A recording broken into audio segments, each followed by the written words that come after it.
5 monedas de plata.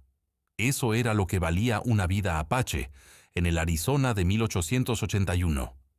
Cuéntanos aquí abajo en los comentarios desde qué ciudad nos escuchas. Dale clic al botón de like y vamos con la historia. Y si aún no formas parte de nuestra familia, suscríbete al canal ahora mismo. Cada semana traemos historias como esta que no encontrarás en ningún otro lugar. Ishke tenía 20 años, una barriga de 8 meses que pesaba como piedra de río, y una niña de 3 años, aferrada a su mano izquierda, que no había dicho una sola palabra desde que vio morir a su padre. La pequeña Dolly, mariposa azul, la habían llamado por sus ojos enormes y oscuros. Caminaba en silencio junto a su madre por la ladera de roca gris del distrito minero de Silverville, donde la tierra olía a azufre y dinamita, donde los pinos estaban cubiertos de polvo blanco, de mineral triturado, y donde ningún apache tenía derecho a estar sin permiso escrito de un hombre blanco. Ishke no tenía permiso, no tenía nada. 3 días antes, la ranchería Chiricahua donde había nacido, donde había aprendido a correr entre los mezquites, donde había llorado de alegría la noche en que Goyakla, su esposo, su compañero de vida, la había tomado de la mano ante los ancianos bajo la luna llena de octubre. Esa ranchería ya no existía. Los hombres de Cyrus Malone habían llegado antes del amanecer.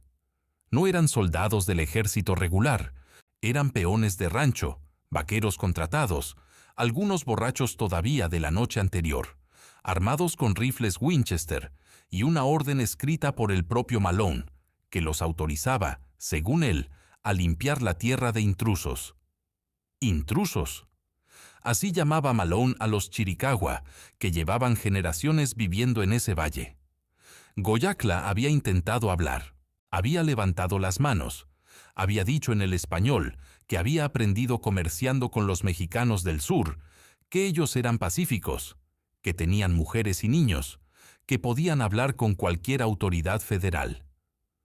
Uno de los vaqueros le había respondido con la culata de su rifle en la mandíbula.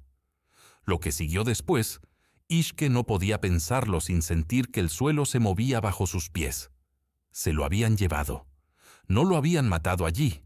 Eso hubiera sido misericordioso. Se lo habían llevado atado de manos, arrastrándolo mientras ella gritaba con Dolly en brazos, y la barriga enorme impidiéndole correr. Y el anciano Nashota había intentado interponerse, y uno de los vaqueros lo había derribado con un disparo al hombro, como si fuera cualquier cosa, como si fuera un perro en el camino. Las otras mujeres apache habían huido hacia el norte. Ishke había querido seguirlas, pero Dolly había caído. Se había golpeado la rodilla contra una roca, y en el momento de levantarla, las demás ya habían desaparecido entre los juníperos y la oscuridad. Después vinieron 3 días de caminar sin destino claro, siguiendo el instinto apache de moverse siempre hacia el este, cuando los enemigos venían del oeste, durmiendo en oquedades de roca, comiendo bayas de enebro, y un conejo que Ishke había atrapado con una trampa de improviso que su madre le había enseñado cuando tenía la edad de Dolly. El bebé en su vientre pateaba con fuerza. Pateaba como si supiera que el mundo afuera era peligroso y quisiera advertir a su madre. «Tranquilo», le susurraba Ishke, con la mano sobre la barriga mientras caminaba. «Tranquilo. Todavía no. Todavía no es el momento». Fue Dolly quien la salvó de los hombres de Malone esa tercera tarde. La niña, que no había hablado desde el ataque, que caminaba aferrada a la mano de su madre, con los ojos fijos en el suelo, de pronto se detuvo, tiró del brazo de Ishke hacia la derecha y señaló con un dedo silencioso hacia un barranco cubierto de chaparral. Ishke escuchó. Cascos. 4 caballos al menos. Bajando la ladera. Se lanzaron al chaparral. Las ramas le arañaron los brazos, la barriga, la cara. Dolly no hizo ningún sonido. Ishke la cubrió con su propio cuerpo, y los dos se aplastaron contra la tierra rojiza, mientras 4 jinetes pasaban a menos de 20 metros, tan cerca que Ishke podía ver el escudo de metal en el cinturón del primero. una hoja de sierra dentro de un círculo, el emblema de las minas Malone. Los hombres pasaron. Sus voces se alejaron ladera abajo. Ishke exhaló. Dolly seguía sin hacer ruido, pero le apretaba los dedos con tanta fuerza que dejaba marcas blancas en la piel morena de su madre. Fue en ese momento, mientras se incorporaba lentamente entre el chaparral, que Ishke vio la cabaña, o lo que quedaba de ella. Asomaba entre los pinos a unos 50 metros, cuesta arriba, medio oculta por la ladera, con el techo hundido en un extremo y las tablas de las paredes ennegrecidas por el tiempo y la lluvia. La puerta colgaba de una sola bisagra. Una ventana sin cristal miraba hacia el barranco como un ojo vacío. Parecía abandonada desde hacía años. Parecía el lugar más miserable del mundo. A Ishke le pareció el lugar más hermoso que había visto en su vida. Se puso de pie, tomó a Dolly en brazos a pesar del peso que ya le tiraba de los hombros, y subió hacia la cabaña entre los pinos. La puerta cedió al primer empujón, con un crujido que resonó por toda la ladera y que hizo a Ishke congelarse durante 5 segundos largos, escuchando, buscando reacción. Nada. Solo el viento entre los pinos y el tamborileo lejano de un pájaro carpintero. El interior olía a polvo, a madera vieja, a algo que podía haber sido tabaco hace muchos años. La luz de la tarde entraba oblicua por la ventana sin cristal, iluminando una capa de polvo sobre todo, sobre la mesa de madera astillada, sobre el catre de metal oxidado contra la pared, sobre la estufa de hierro negra en el rincón. Ishke recorrió el espacio con ojos entrenados desde la infancia para leer lugares. No había signos de ocupación reciente. Las telarañas en los rincones llevaban semanas sin perturbarse. El polvo sobre el catre era uniforme, sin depresiones de cuerpo. La ceniza en la estufa estaba fría y húmeda. Alguien había vivido aquí. Alguien se había ido con prisa, o sin prisa, pero sin volver. ¿Espíritus?, pensó Ishke brevemente. Pero los espíritus apache vivían en las montañas y los ríos, no en cabañas de tablas construidas por blancos. Y si algún espíritu inquieto rondaba este lugar, que se hiciera a un lado. Una mujer chiricahua, con una niña de 3 años y un bebé de 8 meses en el vientre, no tenía tiempo para negociaciones sobrenaturales. Dejó a Dolly en el suelo. La niña inmediatamente se sentó con las rodillas contra el pecho, mirando sin parpadear la estufa negra, y comenzó a explorar. Debajo del catre encontró una caja de madera con cierre de metal. Dentro, 3 latas de frijoles, 2 de duraznos en almíbar, una bolsa de harina medio vacía con signos de humedad, pero aún utilizable. Un tesoro. En el cajón de la mesa, una caja de fósforos, una vela de cebo a medio consumir, un cuchillo de desollar con la hoja oxidada pero afilable. Y esto hizo que Ishke cerrara los ojos un momento y respirara hondo. Un rifle de repetición. Henry calibre 44, apoyado en la esquina trasera del cajón, envuelto en tela encerada, con una caja de 24 cartuchos junto a él. El rifle estaba en buen estado. Alguien lo había cuidado antes de dejarlo. Gracias, pensó Ishke, sin saber exactamente a quién le daba las gracias. A los espíritus del lugar, quizás. A la suerte. A su madre muerta que siempre había dicho que los apache encontraban lo que necesitaban si sabían mirar. Pasó la hora siguiente haciendo el lugar habitable.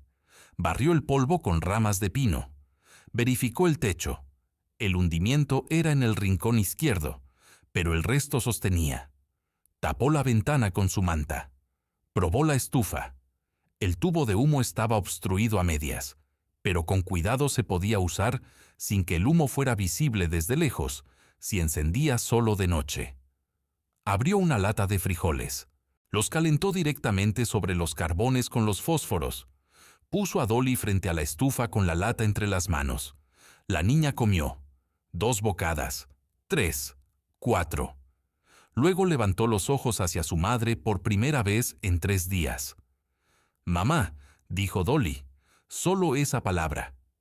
Pero Ishke tuvo que apretar los dientes y mirar hacia la pared ennegrecida para no llorar. «Sí, cielo», respondió en apache, con voz que pretendía ser normal. «Aquí estamos». Esa noche, con Dolly dormida en el catre envuelta en la única manta, Ishke se sentó en el suelo de tierra con el rifle entre las rodillas y la espalda contra la pared, escuchando el viento y los crujidos del bosque, y pensó en Goyakla. Su esposo había resistido 4 días. Eso era lo que le había dicho el viejo Nashota antes de que los hombres de Malone se lo llevaran a él también. Que Goyakla había aguantado 4 días de preguntas sobre el oro apache. El oro que los ancianos habían escondido en algún lugar de las montañas hace generaciones y cuya existencia los blancos habían oído rumores durante años. Goyakla no les había dicho nada. Al 5.º día, Cyrus Malone en persona había ido a verlo, y esa misma noche, uno de los vaqueros que tenía algo parecido a una conciencia le había dicho en voz baja a la hermana de Nashota, que limpiaba en el rancho, que el apache ya no iba a necesitar más agua. Ishke lo sabía desde el primer momento, desde que vio la expresión en la cara de Dolly cuando los hombres se llevaron a su padre.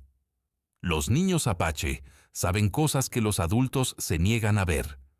Goyakla estaba muerto. La habían dejado sola con una niña de 3 años, un bebé no nacido, y 5 monedas de plata que le habían arrojado a los pies uno de los vaqueros como si fuera limosna, como si eso compensara todo.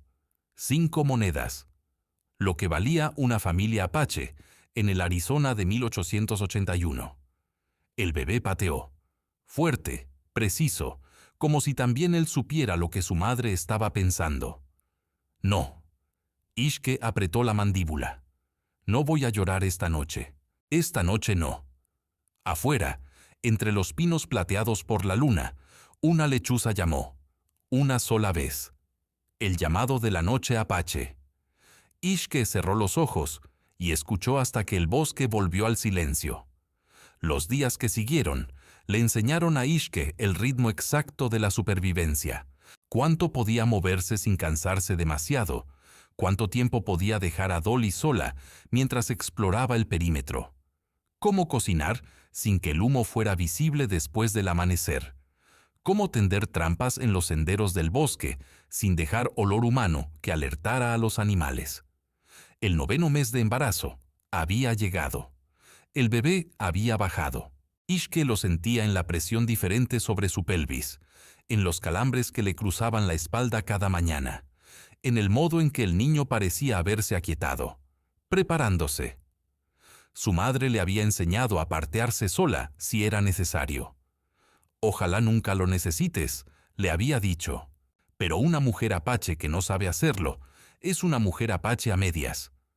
Reunió los materiales, hilas de tela de la ropa vieja que había encontrado en un baúl bajo el catre, cuerdas de cuero para las correas de empuje, el cuchillo ya afilado con la piedra que había traído de la ranchería, agua limpia de la vertiente que manaba entre las rocas a 100 metros